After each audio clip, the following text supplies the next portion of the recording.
Tous, nous prenons de temps à autre de mauvaises décisions, que nous reproduisons presque sans fin, sans pour autant pouvoir nous en empêcher. Pour tenter de corriger nos imperfections, voyons aujourd'hui le biais de confirmation. En psychologie, le biais de confirmation représente notre tendance naturelle à privilégier les informations qui confortent nos préjugés, nos idées reçues, nos convictions ou nos hypothèses.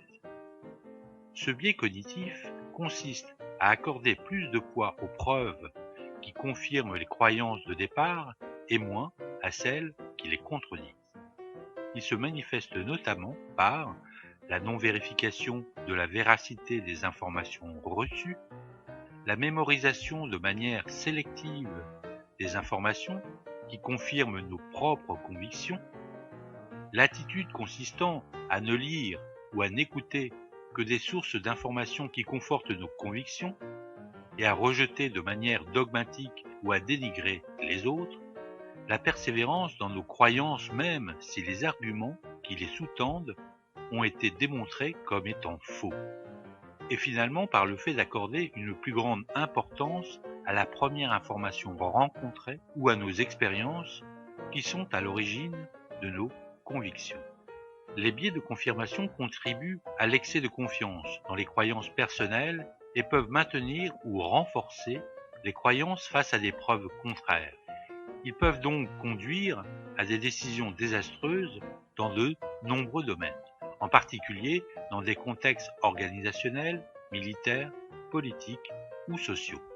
Pour expliquer les biais de confirmation observés, on invoque notamment le rôle du désir dans la pensée et les limitations de la capacité humaine au traitement de l'information, mais également, de manière très pragmatique, en évaluant les gains et les pertes d'un changement de position, c'est-à-dire le coût psychologique et la somme de travail qu'il va falloir mettre en œuvre pour changer ses convictions. Pour contrer les effets du biais de confirmation, suivons les 4 conseils suivants. Tout d'abord, il faut être conscient que nous sommes tous victimes du biais de confirmation. Le simple fait de savoir que nous voyons et recevons les informations à travers le filtre de nos croyances et préjugés peut nous rendre moins agressifs et nous aider à comprendre les opinions des autres. Ensuite, il faut s'ouvrir aux avis contraires et varier ses sources d'informations. Sur les sujets qui nous tiennent à cœur, nous devons prendre en compte tous les avis, même ceux contraires aux nôtres, et varier nos sources d'informations.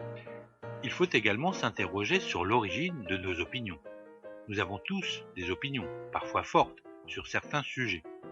Sont-elles construites par des preuves, des raisonnements réfléchis, ou bien sur un amoncellement d'informations qui se confirment les unes les autres? Avons-nous étudié toutes les possibilités? Et finalement, il faut, dès que cela nous est possible, intégrer davantage dans notre démarche la méthode de réfutation scientifique. En effet, lorsque des scientifiques ont une théorie, ils cherchent, s'ils font bien leur travail, à démontrer qu'elle est fausse. Et s'ils n'y parviennent pas, c'est que la théorie est probablement proche de la vérité. En résumé, le biais de confirmation nous apprend que nous traitons les informations que nous recevons à travers le filtre de nos croyances et de nos préjugés, et qu'il est difficile de modifier notre perception des choses si l'on n'entreprend pas un véritable travail d'autocritique. Voilà, vous êtes maintenant prévenus. Reste à savoir maintenant ce que vous ferez de ce petit savoir. À bientôt!